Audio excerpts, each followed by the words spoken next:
Fred, it was the most serious one. So you had to kind of say, Fred, you in a good mood today? Yeah, okay. See how easy it comes out? I didn't like it. I didn't, because I was too straightforward. It was like, okay. Next thing I know, he took a hammer, put it. From Hollywood's brightest stages to the darkest corners of fame, Fred Rerun Berry had so much going on in life that so few people knew about. This man danced his way into our hearts, but struggled in the shadows of fame. Today, we're going to take a look at the life of Fred Rerun Berry, a beloved TV star whose life off-screen was filled with more drama than the shows he starred in. Fred Allen Berry wasn't just a name, it was a sensation that rose from the heart of St. Louis, Missouri, captivating the 1970s like a storm. Born into the challenges of inner-city life in 1951, Fred's journey was nothing short of a cinematic rise. As a young boy, he moved to the bustling streets of LA in 1965, where the city's vibrant culture became the backdrop of his story. Here, amidst the echoes of traffic and dreams, Fred turned the concrete into a stage, showcasing his street dancing to anybody who would watch him. His feet moved with a rhythm that seemed to narrate its own story of struggle and aspiration. Now, it wasn't long before his talent caught the eyes of the right crowd. Joining the Lockers, the dance troupe known for their funky moves and afros, Fred quickly became the group's standout performer. Now, his flair for dramatics and rhythm didn't just fill venues, it opened doors. From spinning on street corners to performing opening acts for stars like Bill Cosby and Dean Martin, Fred Rerun Berry was on his way to becoming a household name, destined to leave his mark on Hollywood's canvas. 1976 was the year that everything changed for Fred. When ABC began casting for a new sitcom called What's Happening, they was initially searching for a skinny white dude to play the role of Freddie Rerun Stubbs. But destiny has a way of rewriting scripts, and Fred Berry was about to turn theirs upside down. With his charm and beret, that was as much a part of him as a smile. Now, Fred didn't just audition, he redefined the damn character. What's Happening wasn't just another sitcom. It was a cultural mirror that reflected the lives and laughs of African-American teens in Watts, Los Angeles, a setting all way too familiar to Fred. As Rerun, he was the soul of the show. His dance moves, not just a performance, but a statement of joy and freedom. He wore his trademark suspenders and red beret, becoming an icon of the era. So the show skyrocketed to the Nelson Top 30. That's a feat for any series, let alone one led by an African-American cast in the golden age of television. Now, the impact was immediate and immense. Fred's portrayal of Rerun brought a new dimension to television, breaking stereotypes and drawing a legion of fans who saw in him not just a character, but a hero of their own stories. Now, as the laughter rolled from living rooms across America, Fred Berry cemented his legacy as Rerun, a character who would dance his way into the annals of TV history, leaving viewers wanting more each episode. As the lights of Hollywood shone brightly on Fred Berry, the shadows of fame began to cast equally dark silhouettes in his life. With the massive success of What's Happening, Fred found himself in the spotlight, but not without its cost. The character of Rerun brought him fame and fortune, but it also brought some typecasting, a golden cage that a bunch of actors dread. Despite his talent, Fred struggled to find roles that diverged from the goofy, lovable teen that he portrayed so well. The financial rewards were substantial. Fred was a millionaire before the age of 30, but his lifestyle began to mirror the extravagances of the era. Expensive cars, lavish parties, and unfortunately, substance abuse. Weed, alcohol, and harder drugs became regular facets of the man's life, chipping away at his fortune and his mental and physical well-being. The pressures of maintaining his star status and living up to the expectations of those around him was immense. Fred's life off-camera was a stark contrast to the laughter and joy that he brought on screen, marked by personal struggles and an intense battle with addiction that cost him over $1 million. But Fred's troubles didn't end there. His fame brought about challenges in his personal relationships, characterized by turbulent marriages and complex family dynamics.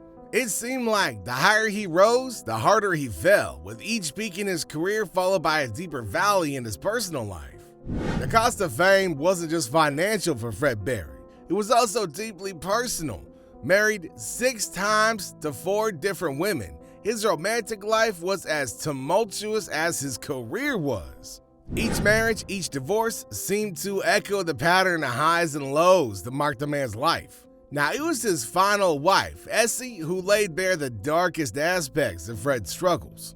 Now, she shared chilling revelations about the depths of despair that Fred reached when faced with separation or rejection. In one incident, Essie planned to leave Fred, seeking refuge from a marriage that was becoming increasingly volatile. Now, determined not to let her go, Fred resorted to some pretty drastic measures. One day, as Essie gathered up all of her things, Fred, consumed by a mix of fear, anger, and desperation, took a hammer and methodically smashed the windows out of her convertible. Now, this act of violence wasn't just about the physical damage. It was a manifestation of the emotional and psychological turmoil that Fred was experiencing.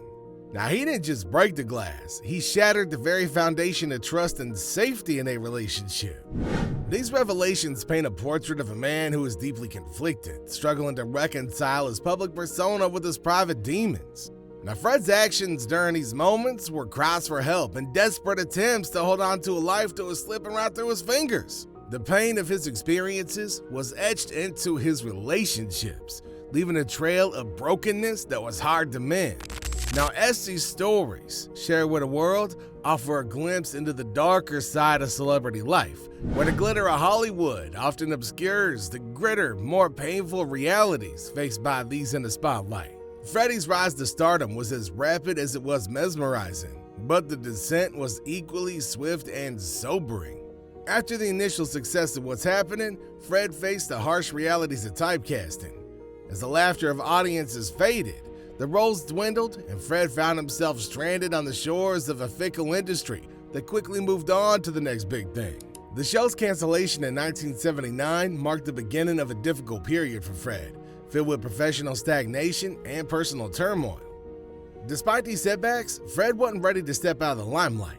In 1985, a sequel, What's Happening Now, briefly reignited his career. However, the same issues that plagued him during the original series resurfaced. During the second season, Fred and his co-star, Ernest Thomas, demanded better pay and working conditions, leading to a standoff with the producers. These negotiations was tense, and while they initially seemed to favor the actors, that victory was short-lived. Fred's insistence on better treatment was seen as disruptive, and once again, he found himself pushed out of a project that owed much of its success to his talents. This pattern of fleeting triumphs followed by setbacks took a toll on Fred. Now, his health and finances deteriorated, mirroring the ups and downs of his career. Yet it was during these low points that Fred sought solace in spirituality. The early 1990s marked a turning point as he embraced religion and eventually became a Baptist minister. Now, this new chapter wasn't just a career shift, but was a profound personal transformation. Fred began to use his experiences, both the triumphs and tribulations, as powerful narratives in his sermons and motivational speeches. In a pulpit, Fred found a new audience. Now, he spoke candidly about his battles with addiction, his struggles with fame, and his journey towards spiritual redemption. His messages resonated with many who saw in him a figure of resilience and renewal.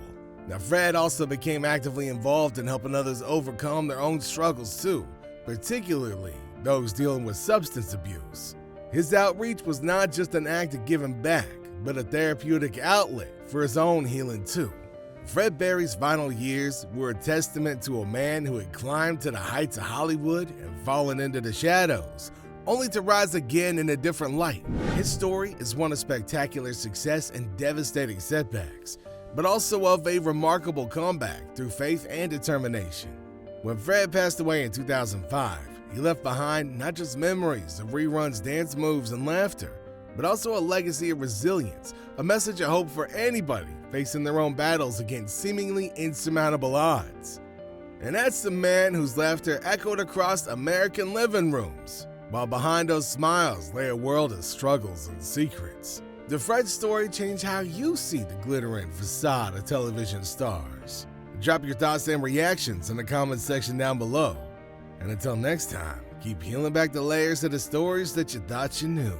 Life ain't nothing but a big old onion, baby.